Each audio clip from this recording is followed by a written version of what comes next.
Hi everyone and welcome. This is the Apostate Prophet, and today we are going through all the scientific mistakes of the Quran. The Quran is considered the absolute, unchanged, direct, and perfect word of Allah, with no human intervention. When the Quran says, for example, "It is He who spread the earth and placed therein firmly set mountains," then it is Allah who is saying this, and Allah speaks of Himself in third person. In very rare cases, the Quran quotes people or gives people an example of how to pray. In any case, it is Allah's word, which is why Muslims say Allah says when they quote the Quran. Therefore, any error in the Quran, any false statement, is Allah's error. Since Allah is the Almighty, all-knowing God, if there is an error, this means the book is not of such divine origin and is false. In fact, the Quran itself acknowledges that. This is a list of scientific mistakes. These might not be in every perspective all the mistakes. Some people might not agree with one or two of these mistakes. Others will wonder why other mistakes are left out. I try to focus only on those that are really strong mistakes. Some mistakes that are missing, because they are up to belief, interpretation, or can't be verified, are the earth's creation in 6 days, single incidents where Allah punishes people with natural disasters, or the sun and moon speaking, for example. As a final note, the purpose of this list is not to shame people who believe in the Quran or specifically in these listed things. The purpose is merely to fact-check the Quran and to question it. Oh yeah, don't forget to subscribe, because I will also publish all factual and historical mistakes and extensively explain all these mistakes in dedicated videos. Now, without further ado, let's start lightly. Number 60. Stars are an adornment. The Quran makes the identification of stars very simple and says that stars in the sky are an adornment, lamps, lights, little shiny objects. We know that stars are huge, gigantic objects of plasma that form by clouds of dust and gas collapsing, resulting in gravity and holding more and more heat together, which forms stars that are luminous and hot. Pieces around the star's gravity orbit and form planets like the Earth. Our sun is a star, like millions that we see in the sky. But the Quran never gets more accurate than adornments, lamps, and lights. Only less accurate. Number 59. Stars are missiles. The Quran describes some of these stars as missiles for protection, thrown at rebellious devils, so they don't listen to the high assembly of angels. Apparently, Muhammad believed that there were devils above who would try to snatch secret knowledge from the heavens above and bring it to soothsayers, and these stars were made to shoot those devils and to chase them if they steal knowledge. This is silly. Stars thrown at rebellious devils is a ridiculous claim, but Hadith also clarify that this refers to shooting stars. Shooting stars, as we falsely call them, because that's what we thought, are not stars. They are meteoroids and are of a completely different nature, such as from comets or asteroids. They enter our atmosphere and burn and light up, looking like stars to our eyes. And if we don't know better, we might think they are stars, as Muhammad thought. All that takes place right here in the atmosphere of our planet, not far away among all those stars. Number 58. Stars are near. The Quran's author thought that stars were very close to us, right here in the heaven above us, in the nearest heaven. This is a myth about 7 heavens, where the stars are in the closest heaven. Gladly, in a separate report, we are told how thick one heaven is. One heaven has the thickness of 500 years of marching. Marching like this, apparently. Now, the closest star to us is about 4.3 light years away, which is... just forget it. By marching speed, you would only reach a tiny fraction of that in 500 years, and this is the closest star, which means stars are not in some nearest heaven, as described by Allah. There would be so many more of those heavens until we only reach the closest star, and there are millions of stars much further away. The Quran imagines stars to be somewhere up here, and the moon in the midst of them. That's what you see when you look up to the sky at night, and you are in the desert of the 7th century. Number 57. Stars fall down.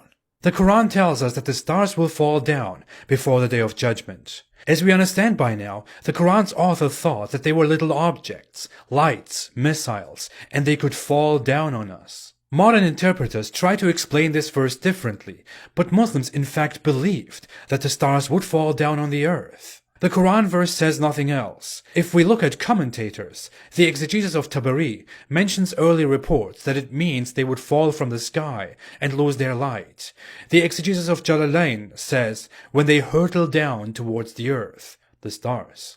Ibn Kathir says that stars will go dark and fall. And mountains will also fall down on us, by the way.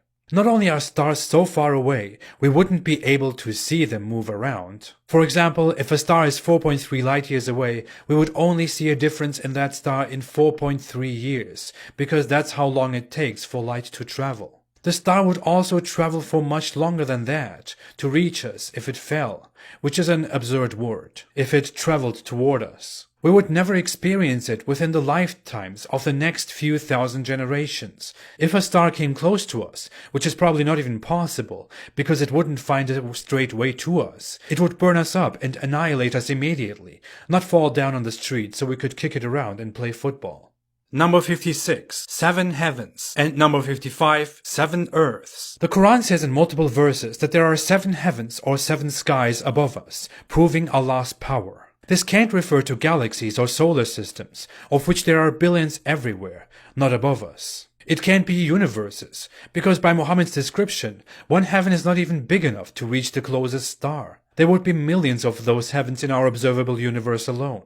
Some modern apologists claim that this refers to the layers of atmosphere, but 7 would be an inaccurate number, and the Quran says that stars are in the lowest heaven, and I don't bump into stars on my way to work. In reality, the Quran references an old myth whose oldest form we find among the Sumerians, who believed there were literally 7 heavens above us, in which gods resided, and 7 earths below us. The Quran also speaks of 7 earths, but there are no earths below us. Some thought later this refers to 7 planets. But the number of planets in our system is not 7, and there are millions of planets in the universe that we can see. The Quran seems to be adopting myths from older beliefs. Number 54. Allah brings the sun from the east. The Quran makes it look like the sun was orbiting the earth and not the other way around. There is no indication in the Quran that it is the earth turning around the sun, only the opposite. According to the Quran, Abraham once told an opponent that his Lord brings the sun from the east, and no one else can bring it from the west. His opponent was overwhelmed by this challenge. In reality, no one brings the sun from anywhere. We just revolve around the sun while spinning, and therefore we see the sun appear in the east and disappear in the west. This could only be the Quran's Abraham's ignorant statement, although he is supposed to be one of Allah's favorite prophets. But it gets worse. Number 53. The sun orbits the earth. If you look at this series of verses, for example, it talks about how day and night interchange, and the sun runs towards a point, and it's not possible for the sun or the moon to reach each other, and they both float in an orbit. Doesn't this clearly sound like the Quran implies that the sun is literally up there floating in an orbit with the moon? Of course it does. Some try to rescue the Quran by saying, this is not a mistake. We have learned that the sun revolves around the galaxy, and the Quran actually means that the sun is in its own orbit. So the Quran is not entirely wrong, see? But you would only try to correct the Quran in such a poor attempt if you really wanted to keep believing that this book tells you all the truth about the world. Because what it really says is a very ignorant view of these objects, that they chase each other in an orbit, and the sun moves above us. Number 52. The moon follows the sun. In an additional verse, the Quran explicitly says that the moon follows the sun, when in reality we revolve around the sun and the moon revolves around us. Yet there is nothing here that fits the description in the Quran.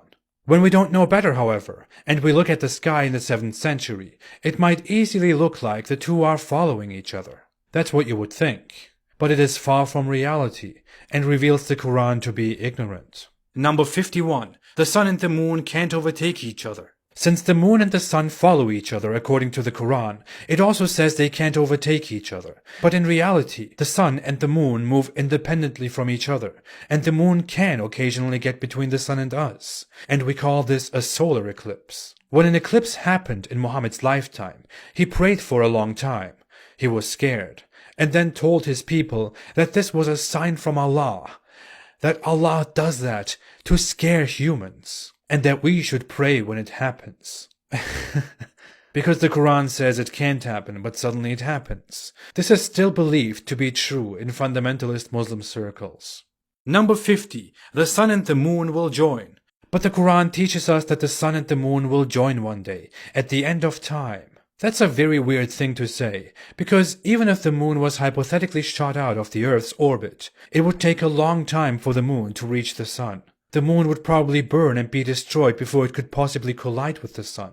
But even if it did, it would be to the sun like a fly colliding with us. It wouldn't be important to the sun at all. The moon would be destroyed immediately, and most importantly, we would probably not see it at all. The Quran imagines it to look like this, when the sun and the moon join. Number 49. The moon will darken. The Quran also tells us that the moon will darken before it joins the sun.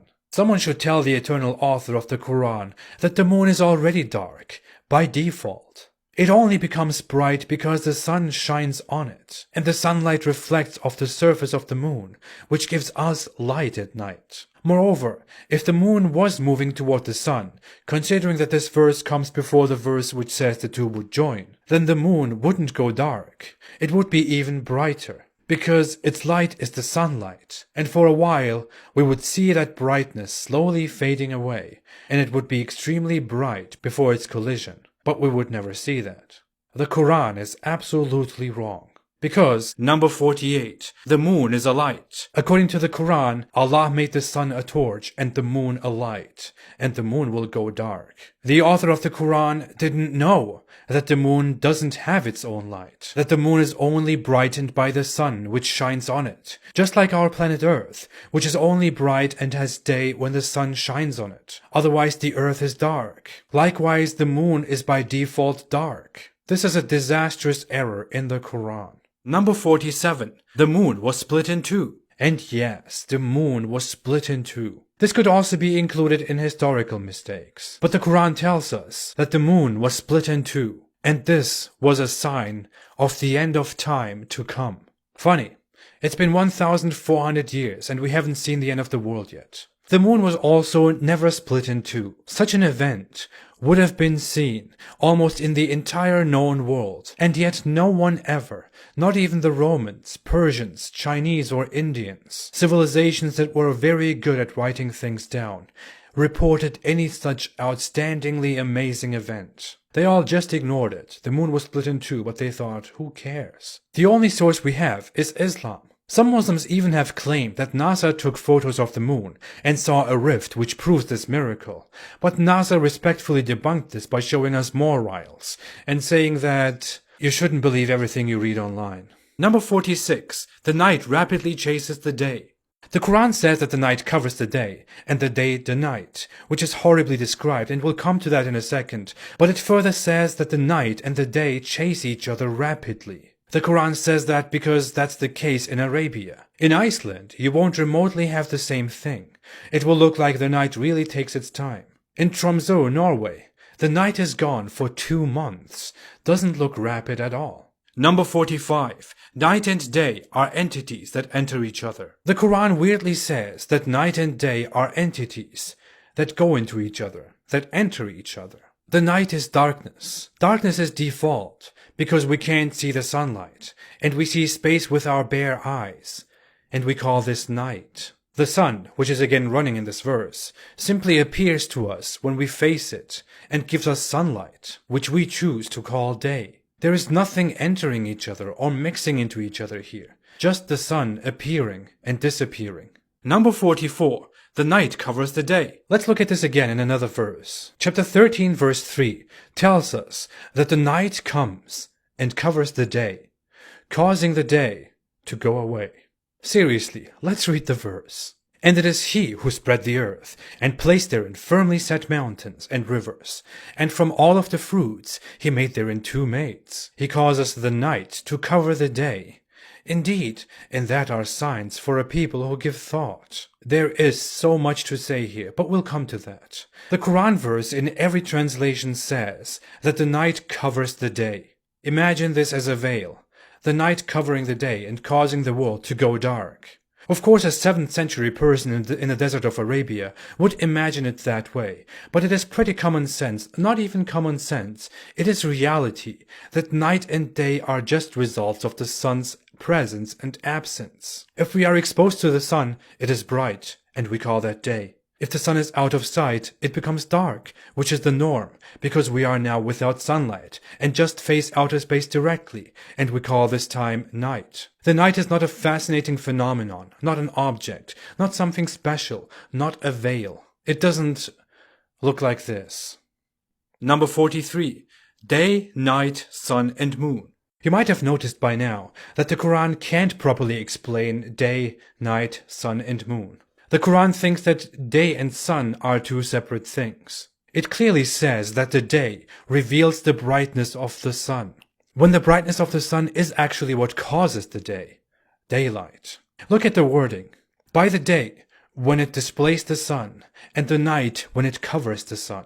The night is an object going by the Quran, as explained in the previous point, and the night comes and makes the sun go away, and the sun just sticks around during daytime. The Quran even tells us that Allah created the day, and the night was made for rest, and that the moon and the sun were only made for calculation, not because the sun is actually necessary in order to have that daylight that we call day. The Quran really doesn't know that day and night are consequences of the sun's absence and presence as our planet spins. Number 42.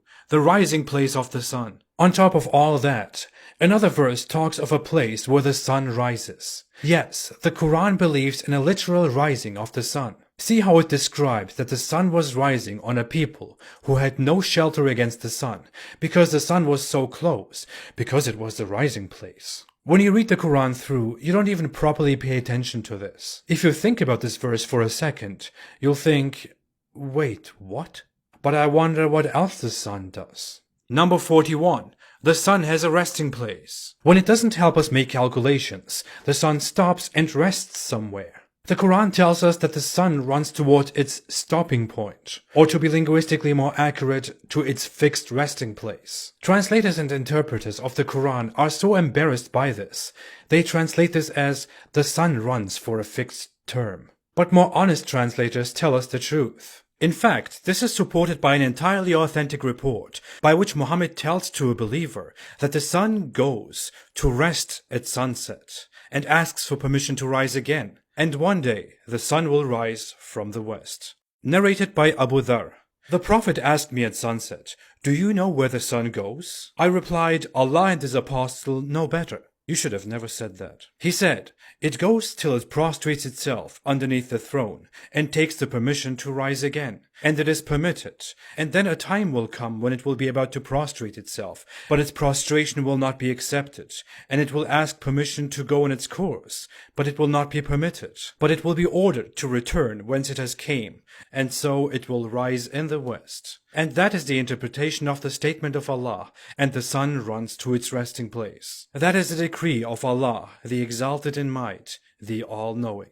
The sun rising from the west, as described here, is by most Muslims believed to be one of the major signs of the end of times. And this is a very serious, a very big one, a very certain one. Dear Muslim, please think about that again with a clear mind. This is in Sahih Bukhari, the most authentic source of reports, and is seen as completely authentic and similar or equal in authenticity to the Quran. And one of my favorite Quran verses that plagued me until I left Islam. Number 40. The sun sinks in a muddy spring in the west. In chapter 18, verse 86, the Quran tells us that a character named Dhul Qarnayn, whose identity no one can confirm, but who seems to be a ripoff of Alexander the Great, roams the earth and reaches that setting place of the sun. There, he finds it setting in a muddy spring, and he finds near that place a people with which he deals diplomatically. Now, Muslim apologists try to explain this by saying, A. This is explained from Dhul Qarnayn's perspective, or B. He sees it as if it was setting in a muddy spring. But it's clear why they say that. The text doesn't contain any of that.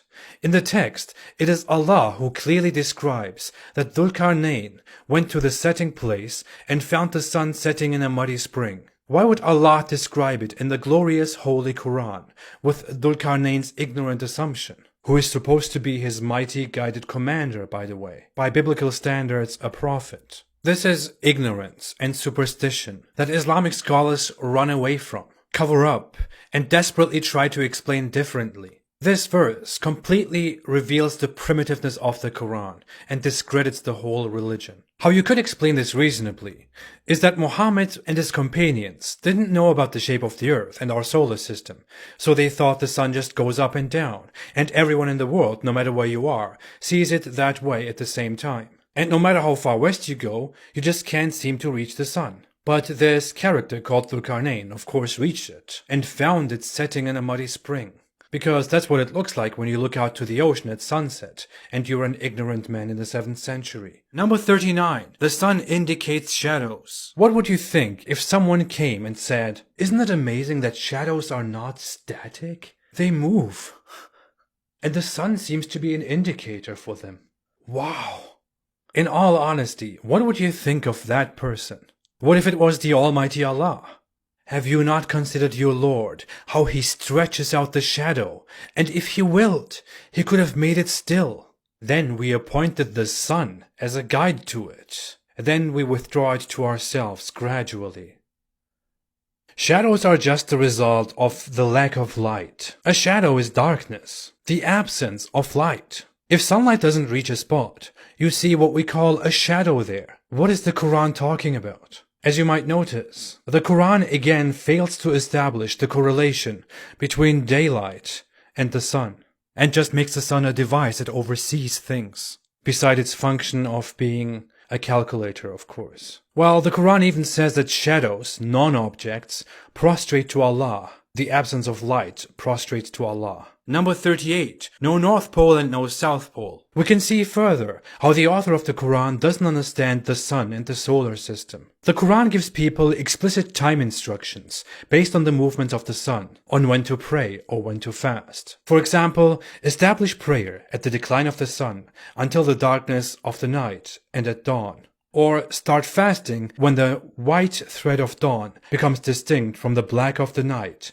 and fast until sunset. Not only do these prayers and fastings greatly vary based on where you are, according to these Quran verses, in many parts of the world you also can't follow these instructions, because these described events take a much longer time, or don't occur at all for a while, which is why modern scholars came up with solutions outside of the Quran on how to fast and pray when the sun is gone for a while. Number 37. The sky has no rifts. Another sign that Allah is almighty and perfect is that the sky has no crack, no rifts. First off, what kind of evidence is that? If the sky had a crack, would that mean Allah is not perfect? We have landslides, earthquakes, hurricanes, volcanoes, sinkholes, tsunamis, meteors. Oh, excuse me, meteors are actually stars thrown at devils. The actual problem here is that the sky is not an object and can't have cracks. The sky is merely a series of layers of atmosphere, gas. We only see it like a dome. There can't be a crack in what we call the sky. A child in the 7th century would probably look up and primitively think that the sky was the ceiling, free of breaks miraculously. Number 36. The sky is a ceiling.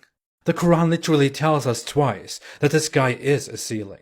Some say, well, it is. I mean, meteoroids don't get through. But that's not true. Meteoroids simply catch fire when they enter our mesosphere, because there are many gases that light the meteor up through interaction. Many meteoroids do enter the atmosphere, become meteors, then land and become meteorites. The sky is not a ceiling or anything alike, not a protected canopy. Number 35. Sky with pillars. Since the Quran thinks that the sky is this object above us, this ceiling, it also gives us another sign, which is that the sky just stands there by itself, without pillars, or without pillars that you can see. So maybe it has no pillars, maybe it does, and we can't see them. The point is, it doesn't need pillars. Here again, the Quran clearly implies that the sky is this object that should be standing on something. The sky is the region of the atmosphere and outer space seen from the earth. Merriam-Webster nicely defines it as the upper atmosphere or expanse of space that constitutes an apparent great vault or arch over the earth. Especially during daylight, it looks like there is a ceiling above us, and that's what the author of the Quran thought. In reality, the earth is like a ball, and the atmosphere of the ball makes it possible for us to live and to breathe off the earth. We are standing on this ball. There is no object around or above us, just gas with us. Number 34. The sky stripped away. And the Quran says the sky will be stripped away from the earth. Allah will apparently demolish the ceiling. Okay.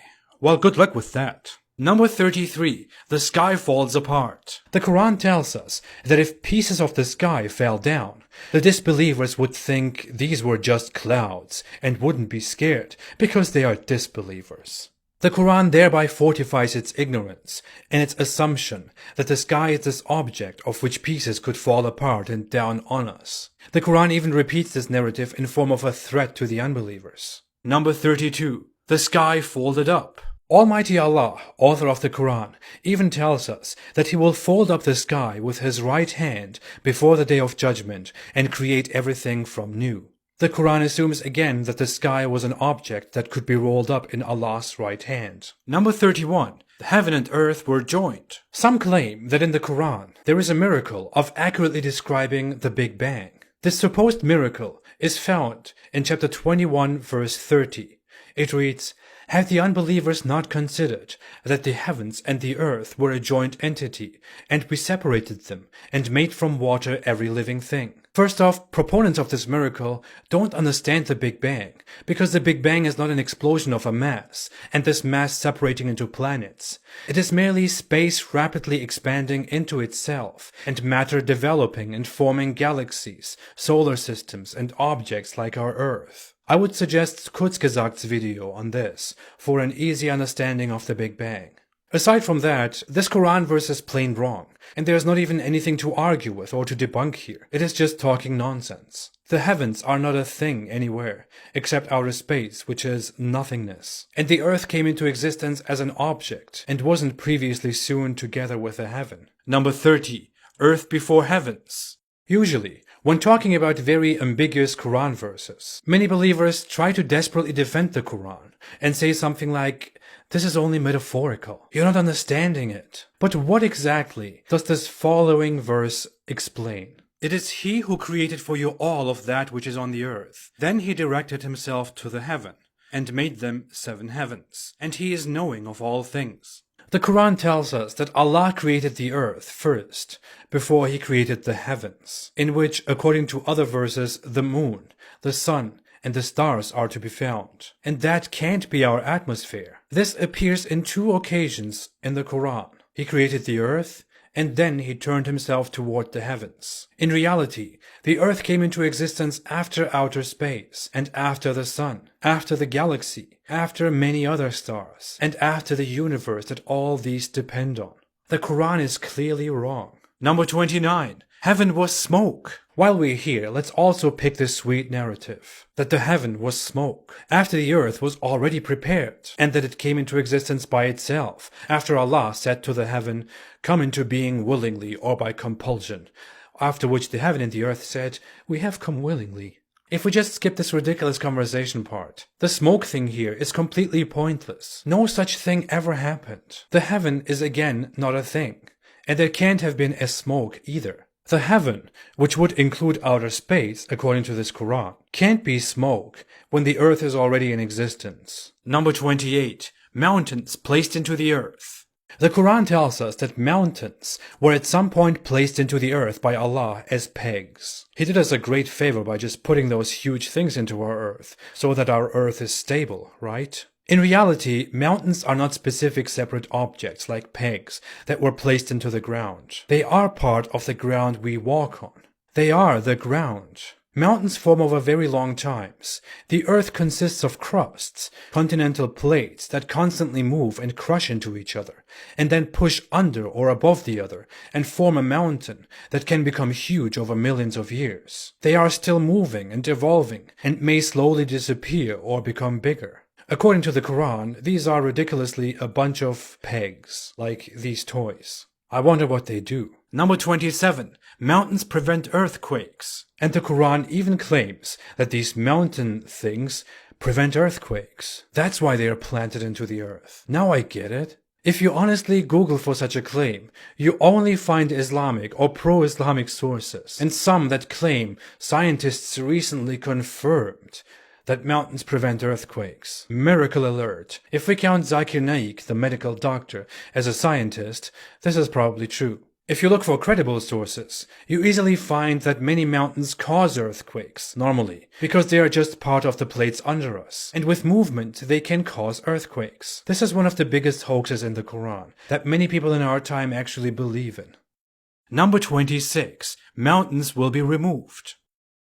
In the light of everything we just talked about, it is an extremely absurd picture that Allah would, I quote, scatter them, the mountains, as ashes, and leave the earth plain, without a crookedness or any curving, or move the mountains, so the earth appears plainly. This is how the Quran imagines the earth. The author of the Quran would get a very poor grade in geography at any school today, I'm sorry. Number 25. You can't pass the skies. The author of the Quran would be in shock if he saw space travel today. The Quran implies that you can't do that. You can't travel through the regions of the earth and the heavens. O tribe of jinn and men, if you are able to pass through the confines of heaven and earth, pass through them. You shall not pass except by authority. We have done that today. We have traveled to space, through space, sent drones, installed satellites, landed on the moon. People send GoPros. Some say the verse says you can only do it by Allah's authority, and Allah has given us the authority now, but that is a very poor defense. As we know by now, the Quran's creator thought the sky was an object, a barrier, that can't be passed. Number 24. Altitude and chests. In another such attempt, the Quran makes an analogy and says that Allah makes the unbeliever's chest narrow and tight, as if he were climbing up the sky. In reality, your chest doesn't become narrow and tight when you get to higher altitudes. Like on a mountaintop near Mecca, where Muhammad probably experienced this. The air just becomes thinner, which makes it harder to breathe. Number 23. Allah drives clouds. Allah drives the clouds and makes them come together, so they form masses. I know someone will say, Allah made clouds, which means he drives clouds, but look at how the verse explains it. Do you not see that Allah drives clouds, then he brings them together? It describes something that is happening with supernatural intervention, because the author doesn't have a natural explanation to it. He wants you to observe how Allah is doing what is happening above. The clouds form of water droplets and ice crystals that move up to the sky by completely natural means, and clouds move with the wind, entirely naturally. And Allah definitely doesn't send winds. Number 22. Allah sends winds. Well, that was unexpected. According to the Quran, Allah sends winds. Notice it doesn't say Allah made winds or makes winds. It says Allah sends winds. If we were in the 7th century in a desert and couldn't explain a sudden wind, we would probably say, oh, Allah sent that one. That was a big one. In reality, all winds are naturally explained and are in a constant cycle. They are merely results of varying temperatures changing the pressure of the atmosphere. Air travels from higher pressure to lower pressure, and we call that travel of the air wind. We can cause winds. Objects can cause winds. They are not sent from somewhere. Number 21. Winds for good tiding. If you live in the desert of the 7th century, you might appreciate every rainfall, because it barely rains and you have drought. The Quran says that Allah sends winds as a good tiding before his blessing, which is rain. But wind doesn't necessarily come as a good tiding. People in rainy areas who experience heavy, destructive rainfall would call this anything but a good tiding or a blessing. Imagine you have severe floods and your business and your home is ruined. But Allah says this is a blessing and a good thing because desert dwellers like it. Also, wind doesn't always come before rain. It might come simultaneously or afterward. Number 20. Allah sends rain from the sky. Allah sends rain down from the sky, from the ceiling. As before, Allah made rains or makes rains could probably be acceptable, even if that is completely absurd as well. But the Quran claims that Allah sends rains just like winds, and tries to explain natural occurrences in supernatural ways. In the time of the creation of the Quran, people were aware that rainwater came from the clouds above. What they weren't aware of is that the water that comes down as rain is water that we have on the ground, that evaporates through heat and gathers in clouds just to come back again. Muhammad apparently thought Allah makes those clouds, of course, and sends water with them. The water comes from above. In fact, we have a series of authentic hadith. In one report, Aisha explains that whenever Muhammad saw a dark cloud and a wind, he would get sad and concerned. Muhammad then explained that he was afraid there would be punishment within the cloud or the wind. In another report, he clearly says that if we see a cloud formation in the sky, people should pray and say, "I seek refuge in Allah from its evil," and we should ask Allah to send beneficial downpour through that cloud. Muhammad is clearly not aware how things work. Also, if this is Allah's blessing, then he really cares more about infidel nations than about the center of his religion. Number 19. Rainwater is pure. The Quran also says that rainwater was pure. Allah's blessing, rainwater, was thought to be pure at the time of Muhammad. But when it forms in the air, it interacts with carbon dioxide in the air and is contaminated with carbonic acid. In regions where there is more pollution, natural or man-made, it is much more contaminated. But even in the cleanest places, rainwater is not free from contamination and should normally be purified before you can safely drink it. It is not pure water. This is a false assertion based on the knowledge in the Quran's time and place. Number 18. Mountains of hail. Allah sends down mountains of hail, and he smites therewith those he aims to smite. Hail is not only a completely natural occurrence again, most hail also doesn't harm anyone, and we can be entirely safe from it in most places. It is not some divine ammunition. Of course, if you live in Arabia and you receive hail that looks like this, you might indeed believe that there is someone above who is trying to smite your ass. Number 17. Allah sends thunderbolts to smite people. Allah sends thunderbolts to smite people. I haven't heard that before, not in so many mythological beliefs long before Islam. Lightning forms within clouds, by the interaction of hail and rain, transferring electrons onto each other, and those electrons interacting with the electrons on the ground below. In this random occurrence, most people are safe, and nowadays we can even protect ourselves with lightning rods, which means a win for us. And there should be a loser here. Moreover, this is just a silly belief that we can see in many beliefs like Greek mythology with Zeus, or also in Norse mythology, Slavic mythology, and so much more. I'm also sure Allah uses the thunderstorm on Jupiter to smite people, or just to have fun. I would do that if I was Allah. Number 16. Allah holds birds up. How do birds fly? Do they just flap their wings and split the air in which they swim and carry their lightweight bodies through the air? Or is it magic? Correct. Allah holds them up. This entirely natural process that we can meanwhile imitate or even improve is explained by 7th century desert dwellers who created the Quran, with Allah holding the birds up. Of course, you could say, well, Allah created winds, so it is technically Allah who holds up birds. But is that really a valid answer? Is that really your answer? Or is it just a way to protect belief in Allah? Number 15. Allah steers ships. What else could be driven by Allah? Ships. This could be taken as figurative, but seriously, what kind of figurative speech is that? I kind of get birds, but ships? We are probably talking about sailing ships here, and the Quran probably means that Allah sends the winds that steer the ships. And I'm really helping Allah too much here. And that means that Allah transports us from point A to point B, and when we use the sails to influence the wind and sail against the wind, then we go against Allah's wind, and Allah reverse drives our ships. We make ships. We steer them. Allah is nowhere in this process. And He doesn't send winds either, as established. This is very absurd. Number 14. Barriers between seas. This is a complicated topic, and some people of our time try to make miracles out of this, which is no surprise because the 21st century is full of such Quran miracle hoaxes. But I'll keep this short and simple, and definitely explain this more extensively in a dedicated video. The Quran speaks in 3 verses of a separation between 2 waters. In one verse, it mentions that Allah put a barrier between sweet and salty water.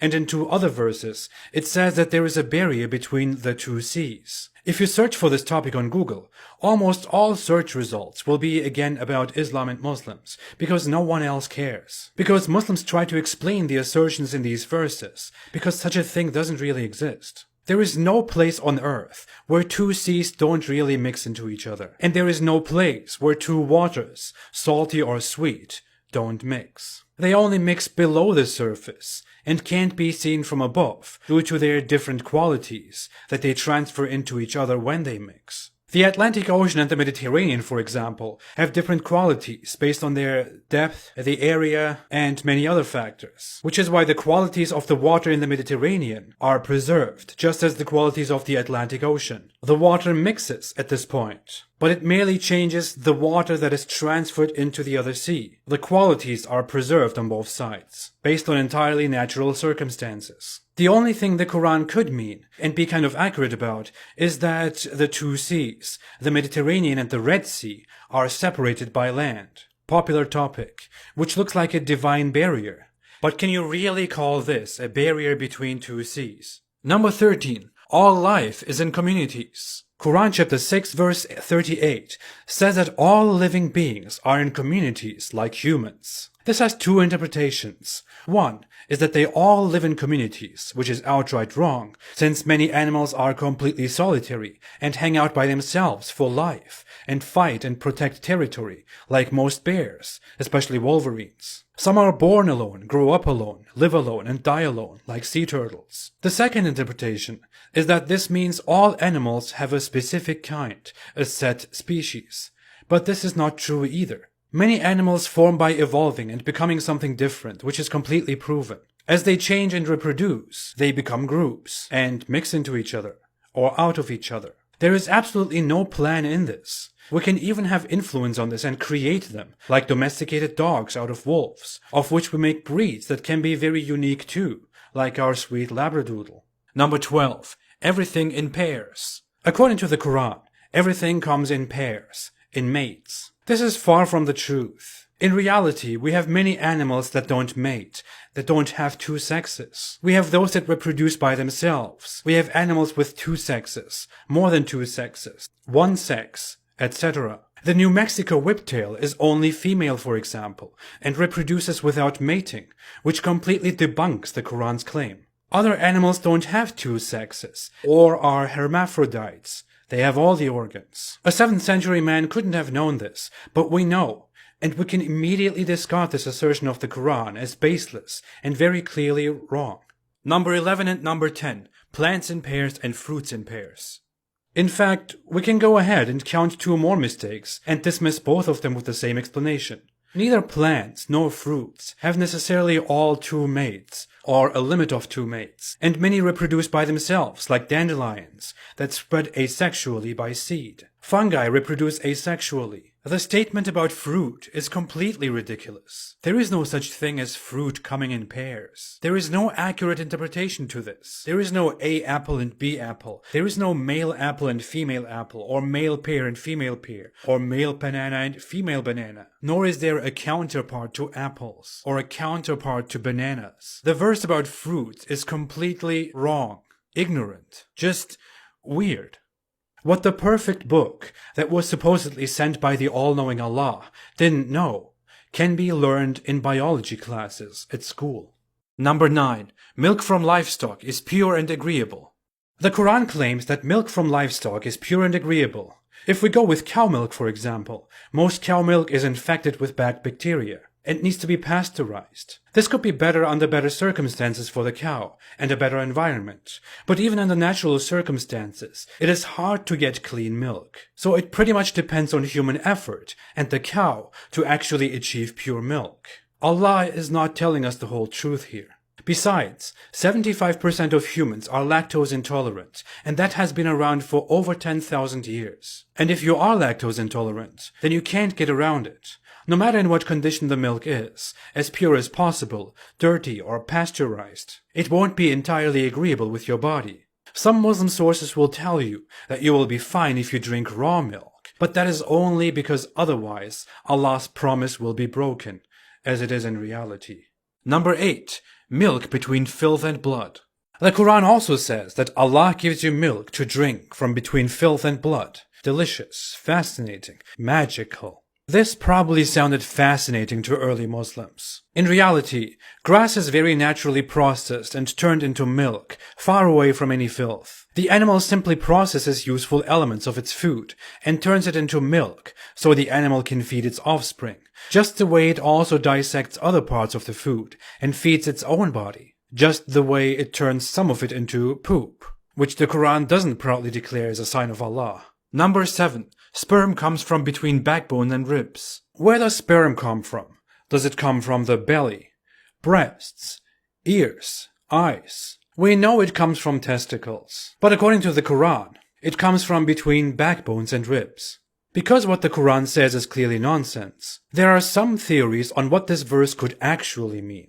The text says that a gushing fluid, of which man is made, sperm, comes from between backbones and al-taraibi. Some interpretations played with this last word, but fundamentalists and others agree that this refers to the man's ribs. So sperm comes from between backbones and ribs, which is complete nonsense. Some modern apologists desperately try to say that this is not only accurate, but also a miracle, by claiming that the tissue that forms our testicles, which form our sperm, originates from the loins. But not only is there no such theory, that would also be a very far reach, equal to saying, I eat with my butt. Well, see, the tissues that form my mouth actually originate in the buttocks during the embryonic stage, which means I eat with my ass. Number 6. Sperm equals human. There was a time when people believed that a human's entire origin was readily available in a man's fluid,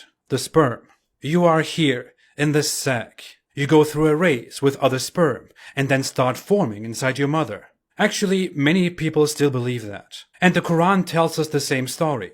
But this is wrong. If that was true, we could probably raise a sperm without a mother. In reality, a sperm is not really a human.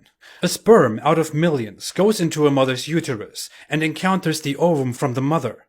The two contribute half of the future human's genetics and together create a zygote in the uterus, which then becomes an embryo. If a different sperm reached the uterus, it would still be you, but the combination would bring different genetics forth, and your sex could be different. The Quran falsely states that human was created from a gushing fluid, from semen. It even says that human was that fluid, a contemptible water. Number 5. Gender after clot. In a more obvious mistake, the Quran even tries to tell us that whether we are male or female is determined long after we become a clot. In a hadith, it becomes clearer when Muhammad explains to his believers how this process happens. The Prophet said, "At every womb, Allah appoints an angel who says, 'O Lord, a drop of semen.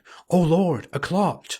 O Lord, a little lump of flesh.' Then, if Allah wishes to complete its creation, the angel asks, 'Will it be a male or a female?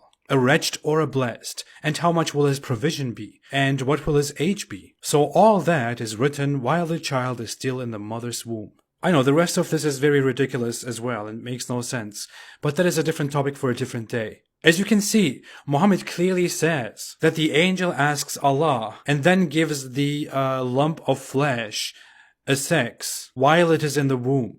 Scientifically considered, all this is complete garbage. In reality, the sex of a person is already determined at conception because it merely depends on the chromosomes that the sperm and the egg of the mother contribute. The mother has 2 X chromosomes. The father has an X and a Y chromosome. If the father gives a Y, it becomes XY, a male. If the father gives an X chromosome, it becomes XX, a female. This happens the moment the egg is fertilized. This is very common and clear information. We only see the sexual features a few weeks after, and the author of the Quran thought that it magically happens through Allah and an angel. Number 4. Sperm becomes blood. According to the Quran, the sperm, we, become a clot of congealed blood. This never happens. The egg inside the mother that is fertilized with sperm forms a zygote, a cell that grows within the uterus and becomes an embryo. This is not a clot of blood. What some people think is that since Muhammad lived in a time where miscarriages were very frequent, and because during a miscarriage the embryo is discharged with a lot of blood, people like Muhammad erroneously thought it was a clot of blood. Apologists try to explain the Quran's false assertion and do what you shouldn't do with scripture. Try and rescue it and make it right. Number 3. Flesh after bones. In another failure on biology and embryology, the Quran explains that Allah creates of sperm a clot, then a lump, then of that lump bones, then those bones are covered with flesh. This is plain wrong. Flesh or muscles don't form after bones. Flesh and the tissue for bones form simultaneously, and the bones are only finished after the flesh. The belief that flesh formed and wrapped itself around bones was widely held in Muhammad's time, because that's what you think, considering that bones hold us together, and flesh is around them. Some apologists try to correct this by saying, it says, and we covered it with flesh, not then we covered it. But that would not only make no big difference. If you read the verse, it also clearly tells the whole process in sequences, where flesh then comes wrongly after bones. Number 2. 8 types of livestock. In 2 occasions, the Quran claims Allah created 8 types of livestock for humans. It goes on and counts those as sheep, goats, camels, and oxen or cows. It counts these 4 types as 8, including male and female. The problem is that the Quran's knowledge suffers from the geographical limits of its birthplace. People in Arabia didn't have deer as livestock, for example, while other cultures were much dependent on deer at the same time, which is a completely different animal from those counted here and doesn't fit into any category. No explanation to these Quran verses saves the Quran from being wrong due to ignorance. And finally, I never thought we would arrive here. Number 1. The earth is flat. This is going to be long, but this is the most beautiful part of this entire collection. The flat earth. Let's read some Quran verses. Let's see how these sound. And it is He who spread the earth, and placed therein firmly set mountains and rivers. He causes the night to cover the day. And the earth, we have spread it, and cast therein firmly set mountains. He who made for you the earth a bed, and the sky a ceiling, and sent down from the sky rain. It is He who has made for you the earth as a bed, and inserted therein for you roadways, and sent down from the sky rain. And at the earth, how it is spread out, the Lord of the 2 easts and the 2 wests. He spread the earth, and Allah has made for you the earth as a carpet. Doesn't it sound a bit like the Quran imagines earth to be this bed, or this carpet, spread out and flat, above which there is a ceiling, a dome, a canopy, and Allah sends rain from that dome? What about the sun that moves around the earth? What about all the other points we have seen on this list? Today's apologists might explain all these Quran verses in some ways and say that all the references to the earth as a flat bed or a carpet just mean to explain that the earth under our feet is flat to a human, so we can walk and build on it. But that's easy to say. The earth is flat. Oh, he just means flat for us to walk on. Like from our perspective, it looks flat to me. But early Muslims did believe that the earth was flat. A famous commentary on the Quran gives us insight on the sentiments of Islamic scholars in the 15th century and says that most scholars agree that the earth was flat. About laid out flat. This on a literal reading suggests that the earth is flat, which is the opinion of the scholars of the revealed law, and not a ball, as astronomers claim, even if the latter doesn't contradict the pillars of the law. They didn't acknowledge a spherical earth and outer space and the solar system. They believed that the sky was raised above the earth, with or without invisible pillars. Although we know that this is a misconception, as the sky is not an object, but just layers of atmosphere. And the earliest Muslims believed in even crazier things, that other Muslims have meanwhile caused to be forgotten. The whale. The earliest Muslims believed that the earth was flat. The earth was built upon the back of a whale that swims on the seas. And above our earth is the ceiling that is the sky. And above that sky there are several more heavens. And above that heaven is Allah's throne, on a dome. I'm not making this up. There is a Quran verse that goes, Nun, by the pen and what they inscribe. The pen apparently refers to a pen that Allah commands to write the history and future of everything. Allah uses a pen for that. But the Nun is nowadays claimed to be just a letter, and Allah knows the meaning. That's not what early Muslims thought. If we check the most famous and reliable commentaries, the first being Ibn Kathir, he directly quotes one of Muhammad's trusted companions, Ibn Abbas, who was very close to Muhammad, whom Muhammad directly educated on religious matters and the interpretation of the Quran, and about whom Muhammad apparently prayed to Allah and asked Allah to give him knowledge on religious matters and on the interpretation of the Quran. In an authentic narration, Ibn Abbas is quoted as saying, "The first thing Allah created was the pen. He ordered it to write. It said, 'What shall I write?' He said, 'Write the fate.' So it wrote what will happen from that day until the day of judgment. Then he created the Nun, the whale.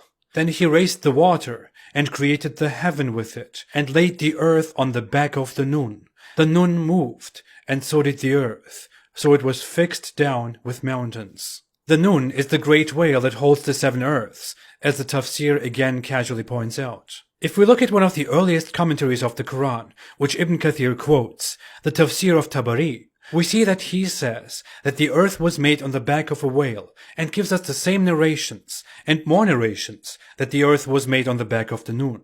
According to the same narrations, Allah also raised the water of the whale and then created the heavens with it. This corresponds with the Quran verse. Before all of that, Allah's throne was over the waters.